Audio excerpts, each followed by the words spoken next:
Baik, masuk di definisi awal tentang konsep atom berlangsung di tahun 2000 dulu atom sebagai bola keras. Dan sekarang atom sebagai awan materi yang kompleks, 90 jenis atom, satu jenis, satu unsur, dan jutaan senyawa dihasilkan.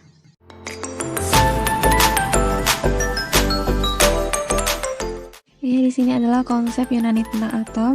Pandangan filosofi Yunani, konsep kemampuan untuk dipecah yang tidak berakhir, dan ada beberapa pendapat dari ilmuwan Yunani. Baik, maksud yang pertama yaitu hukum Lavoisier, di mana Antonio Laurent Lavoisier tahun 1723 sampai 1794. Jika reaksi kimia berlangsung dalam sistem tertutup, maka total bobot sistem tidak berubah. Antonio Laurent Lavoisier ini merupakan bapak ilmu kimia atau elementary theorized on chemistry. Lanjut, ini adalah hukum kekekalan massa, di mana materi tidak dibentuk atau dirusak selama perubahan kimia, tidak dapat menciptakan dari sesuatu yang tidak ada, bahan baru dapat dibuat dengan cara penggabungan atom-atom. Dan seperti yang kita lihat di gambar, itu adalah penggabungan atom-atom.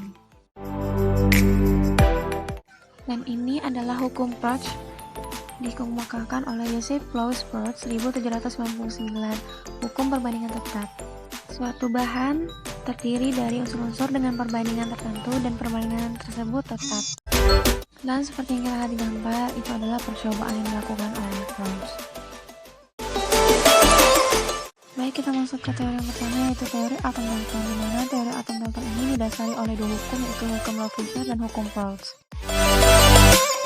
Dan seperti yang kita lihat, di situ ada beberapa poin asumsi Dalton mengenai atom. Seperti yang kita lihat, ini ada beberapa poin tentang kelemahan dari teori atom Dalton.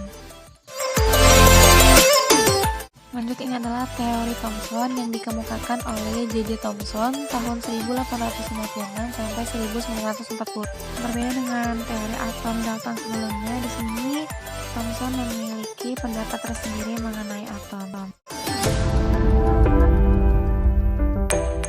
Seperti yang kita lihat di gambar ini adalah eksperimen yang dilakukan oleh Thomson untuk membuktikan tentang pendapatnya mengenai atom. Dan hasil dari eksperimen Thomson yaitu sinar katoda tersusun dari partikel-partikel yang bermuatan listrik, energetik, atau memiliki energi kinetik.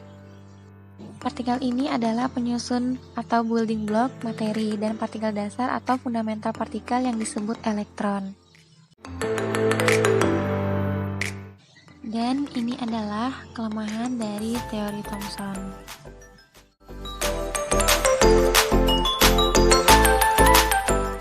Lanjut, yang ketiga ini adalah teori Rutherford yang dikemukakan oleh Ernest Rutherford tahun 1871 sampai 1937.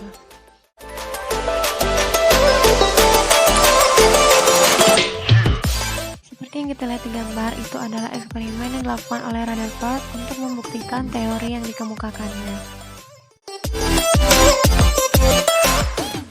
Ini merupakan hasil dari eksperimen yang dilakukan oleh Rutherford yang menggunakan atom logam dan sinar alfa. Di sini yaitu penjelasan tentang kestabilan jarak elektron terhadap gaya tarik inti atom. 1. Karena muatan listrik elektron berlawanan jenis dengan muatan listrik inti atom, sehingga elektron mengalami gaya tarik inti atom berupa gaya elektros atau gaya Coulomb.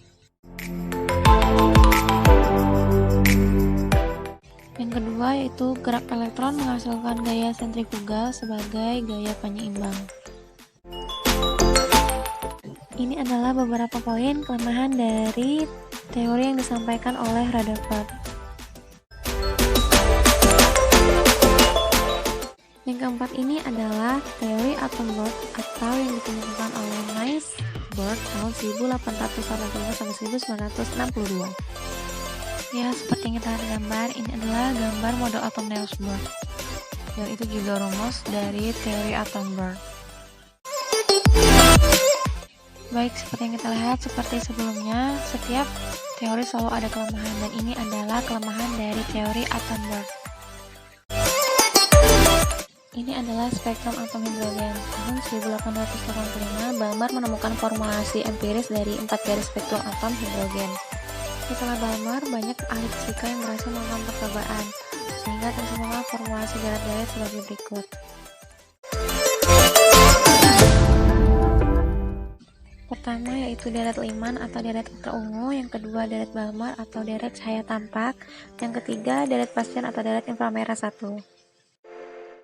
Yang keempat yaitu deret Brackett atau deret inframerah 2, dan yang kelima deret Firm atau deret inframerah 3.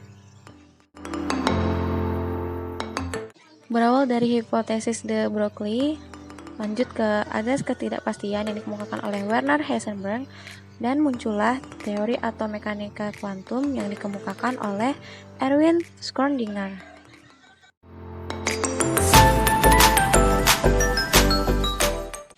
Ini adalah model atom mekanika gelombang, dan seperti yang kita lihat itu adalah dasar dari mekanika gelombang. Ini adalah model atom mekanika gelombang. Lanjut, di sini ada beberapa poin penjelasan mengenai teori atom mekanika gelombang.